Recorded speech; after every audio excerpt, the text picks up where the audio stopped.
Hey, 2 weeks ago, my buddy Joe Gilder challenged me and all his other Home Studio Corner VIP members to make a home studio tour. This is what my studio looks like in August of 2021. There's always something coming in and something else going out, but right now at this moment, this is what it looks like. I'm mainly a guitar player, so there's going to be a lot of guitars. If that's not your thing, you can skip to the studio hardware and recording hardware part. I'm putting up the time codes here. But if you're into guitars as well, or just curious about things you can do for recording guitars and various types of guitars I use in music I produce, please check out the whole video. As always, I appreciate anyone who comes to watch my videos, and I appreciate if you leave a comment or a like. And yeah, so let's just get into the video.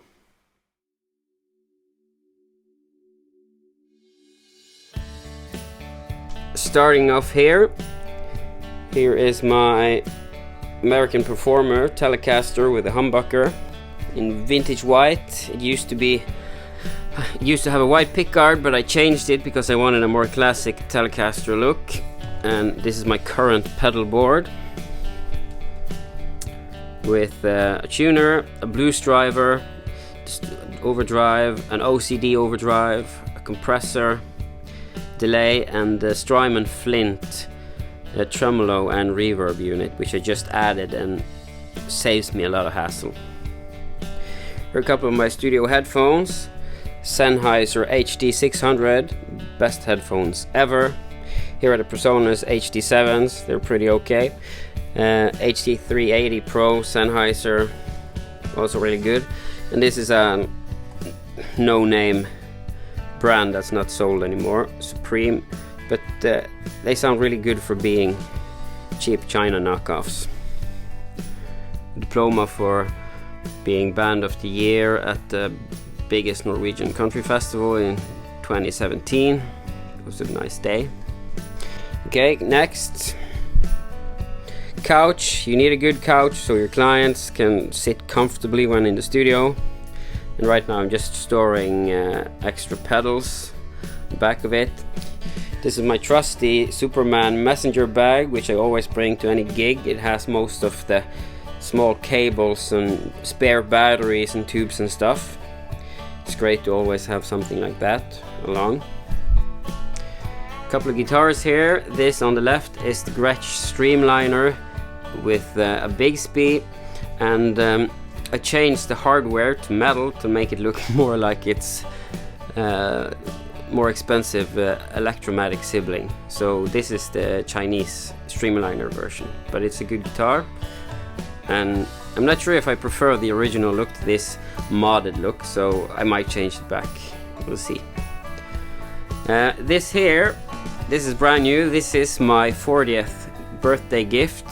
This is the American Professional 2 Strat with the humbucking bridge pickup, rosewood fretboard, Olympic white with the tortoise shell. I think that's just a beautiful classic look for a Strat, so I really wanted that, and I've been saving up for a while, and then my birthday came along and I got some money, and then I thought this is the time, or else I'm gonna have to wait till I'm 50. So I just did it. And you can see I got some panels here. They help with killing the reverb in the room. That's all they're good for, but that really helps. This here is the American Acoustic Telecaster from Fender. And this is my new favorite guitar for doing acoustic gigs. I got this one because it gives me the sound of acoustic guitars in most positions, and then in position 1 it gives you the sound of an electric tele running through an amp. So it's really great. I can play rhythm guitar in most positions and just jamming along, and when it's time for guitar solo you just flick it to position 1 and go, and it sounds like an electric. It's also really easy to play it, and a lot of people hate the design. It's really grown on me, so now I really like it. And it's perfect if you do a lot of acoustic gigs and you want a variety of sounds. Next up is my Fender Bass Breaker 007, which is a small amp pad made by Fender to sound like a hybrid of the classic Fender and the British Marshall type sound. And I usually run it through this Harley Benton cabinet with a vintage 30 speaker.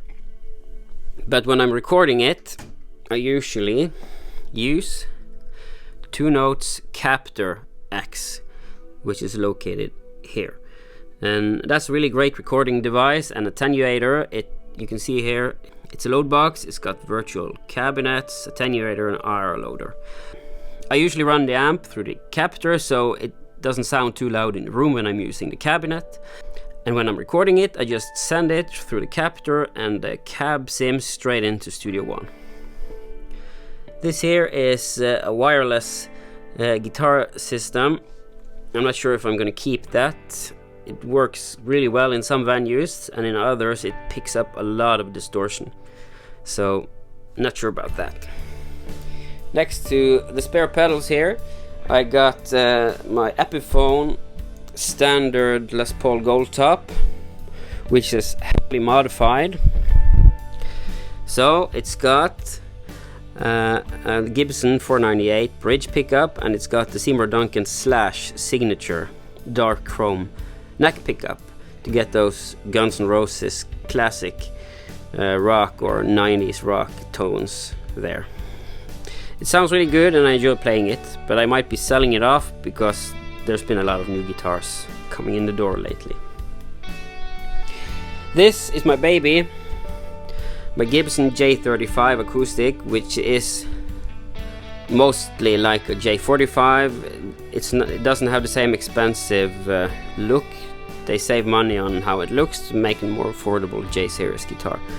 This has been my studio baby for years, and I used to use it live gigging. It sounds great when you're playing rhythm and fingerstyle. It was only the lack of cool solo sounds that made me get this one. So this is gonna stay as my number one studio guitar for acoustics. Behind here you can see this is a Fender Pro Junior 3rd edition. This is my go-to live gigging amp because I don't want to haul any heavy amps, but I prefer to use tube amp. So then I'm just bringing this, and I might bring the Captor as well and run it through that so I can push the tubes without it getting too loud on stage. This is my guitar stand, and here you can see a lot of various instruments. This is a 95-year-old guitar made by Levine. He used to work at the Martin factory before he went back to Sweden and started his own brand. So it looks more like a Martin than a Gibson or a Taylor guitar. It's a fun little parlor guitar that has its own distinct sound. Behind it here, this is kind of cool.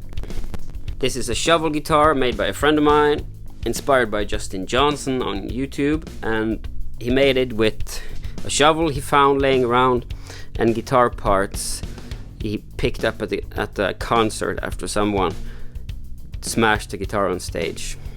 Okay, an Ibanez Artcore semi-hollow body, my Chuck Berry guitar, and this here is my very first guitar ever. It's a Japanese Strat clone by a Norwegian brand called Big Sound. I've changed the pickups to Fender Player so it sounds a lot better. The tuners aren't perfect, so I'm trying to figure out what to do with them. This is an old Vantage bass guitar that I'm trying to get back in shape. Here's a Korean Samick Strat copy. This is my banjo, which I actually use on a lot of recordings. I like putting the banjo somewhere subtle in the mix. It creates that typical country music sound and it doesn't always have to be up front. So it's pretty cheap Korean made banjo, but it gets the job done, and you can always use some EQ if you're not loving the sound of it. Okay, more guitars. This is a guitar that my brother-in-law got when he was a kid, so I'm just storing it here because he doesn't play it anymore. I got a Fender Player Strat, which is about to be modded with a black pickguard with Tex-Mex pickups. I'm trying to make it look like Stevie Ray Vaughan's guitar, so that's going to be a fun project.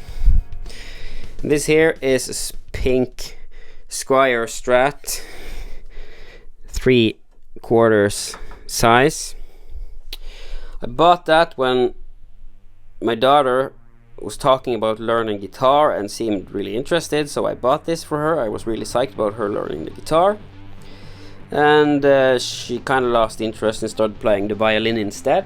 So I'm kind of keeping it to remind myself to not get too psyched about things all the time, and also if she ever wants to go from violin back to the guitar like all the great shredders of the past, well, then the guitar is waiting for her. Just a poster, kind of set the mood of the room. And this is the Classic Player 60s double humbucker Fender Strat. I really like this guitar. It has a cool Mercedes blue look and it sounds really good. Gets you those fat humbucking lead tones without having to move away from the classic Fender looks and playability. Next up is my studio bench where I do most of my work. My main computer is this 2020 MacBook Pro with an i9 processor and a dedicated graphics chip, so it runs really well with Final Cut, and of course it runs great with Studio One. Never have any issues with it. And my main monitors are these Adam A3X here, and I also have the Adam A7 subwoofer, and that really helps when you're mixing mainly with such small speakers. So my buddy Joe Gilder, he was always telling me that my low end was crazy when he was mastering my songs, so then I got the subwoofer to kind of take care of that. Here is a Yamaha YC Reface. It's an organ and it's a MIDI controller. And I also have the Akai MPC MIDI controller. I use these two together. They're both they're connected, so my sustain pedal works on both of them, and it allows me to lay down whatever chords or program whatever I need to program. So okay, here is some backup computers. This is an old Intel Mac Mini, which I used to run unsupported plugins because it's on Mac OS 10.12 I think, so it can run older software and synths. And this is the new M1 Mac, which I'm just trying out for work mostly, in my day job when I teach music and math and programming. So, but since it's a holiday, summer holiday, I'm just using it at home right now. Here's my other camera, 4K Sony.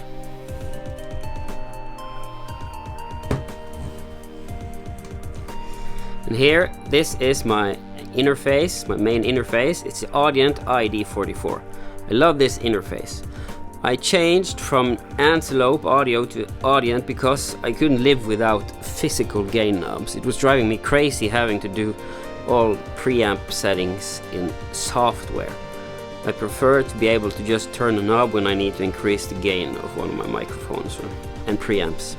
And this sucker here, it has 4 built-in preamps with dedicated gain buttons, phantom power, 10 dB cut and low cut. So that works really well, and you got these buttons that you can configure for all kinds of things. You got 2 dedicated headphone outs. That's great when I'm working with clients and they're usually in the room with me singing into one of my microphones, and then they can have their own volume control there. So it's a really good interface. It also has ADAT and SPDIF interface, so I can expand it with 16 channels of extra inputs and outputs through ADAT or ADAT, or how you say it. This is my digital amp. It's the 11 rack from Avid. It's got a lot of really good sounding presets. One of the best things about the 11 is that it usually retails for about $200 today and on the secondhand market, but it's a great guitar processor. So if you want something that sounds pretty good in spite of being digital, then I recommend trying this for $200 before you blow 10 times as much on one of the big boys today. A couple of microphones. This is the Aston Stealth M Audio Uber mic, Podcaster Pro from Sontronics, and this is one of my old mobile interfaces, the Apogee 1, really good. A couple of dynamic singing mics, and my main recording mic is probably somewhere behind here. This is the Aventone CV12, allegedly the one that a certain Miss Taylor Swift swears to. I use this for vocals and acoustic guitars, and it sounds really good on those things. This is the SE Electronics Z3300, another great condenser mic. And here we got the Lewitt 240 Pro, also a really good condenser mic. I use those two and the Aventone one all over the place. They're great. Here's my main guitar recording unit.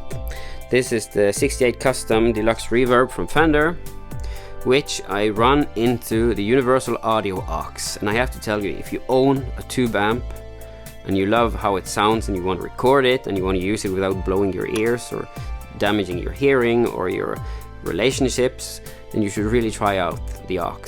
Any tube amp running through it sounds awesome in the room and directly in recording. So that old SM57 you can see here doesn't get used a lot anymore. So that's my main recording buddy. Here is a 1950s tape recorder, Tonbag, which is also functions as a tube amp. So I'm using that for just trying to get really crazy vintage tiny speaker sounds. So plugging a guitar into that sounds cool, and it's a nice throwback to the early 50s, 60s guitar sounds. So that's fun. Here's my camera stand and ring light for when I'm talking to the camera, which I do a lot in my videos. One guitar corner, recording corner, more guitars, more amps and stuff. Yep. And an oven, because I live in Norway and it actually gets cold here. Okay, so this tour kind of took a bit longer than I was anticipating, but that's what you get when you buy too many guitars. But I have to say, in my defense, except for the birthday gift, all of these guitars are used or have been used in client work to get a certain sound. So I usually don't buy a guitar unless I need a certain sound, and I can't get it from any of my other guitars.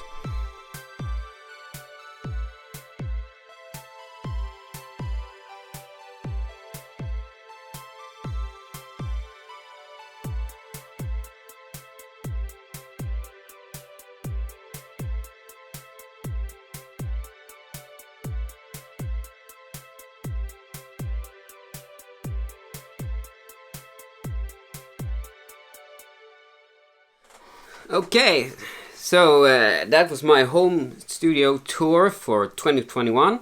Thanks for watching, and please consider subscribing if you haven't already, and giving a like or writing a comment. It helps, and I love reading, and I try to always reply. So thanks for watching, and I'll see you soon.